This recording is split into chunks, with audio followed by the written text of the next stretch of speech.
Well, with 1977 behind us, we have reached likely our most polarizing year yet, the games of 1978. This year is infamous for debuting some great games, including one of my top 5 games of all time, but mostly it is known for debuting a handful of games that failed very quickly. This is going to be a rather challenging set of reviews coming up, especially this first one. Believe it or not, I never even saw this game a single time until today. Thus, I am by no means an expert at this one, but all pricing games means just that. All pricing games. Giddy up, because here we go with 5 fun facts about Finish Line. Number 5. Another game based on a sport. Finish Line is yet another game based on a physical sport in the same vein as cliffhangers and hurdles.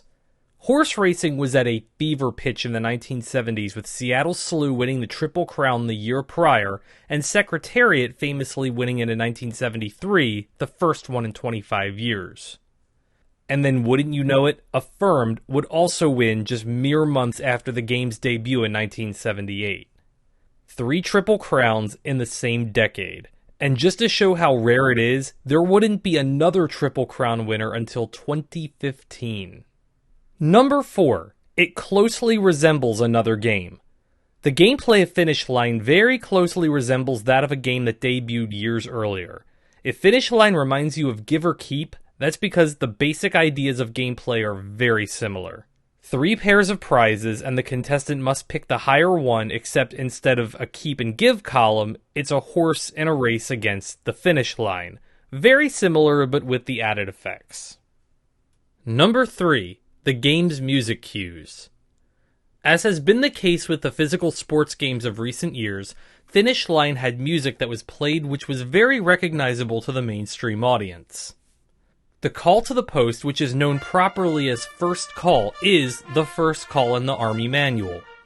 How it went from military to horses is a bit unclear through history.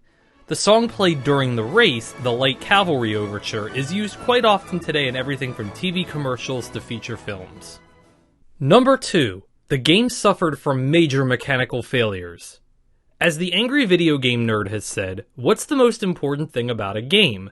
To be able to play it, of course, and Finish Line had problems right out of the gate. The game was almost immediately suspended for 3 months to address these issues, but it just never seemed to work out right. And the number 1 fun fact about Finish Line, it was retired after only 7 months. Finish Line didn't even make it to the end of 1978, being retired after only 4 actual months of activity, not including its hiatus. Would this game work better today?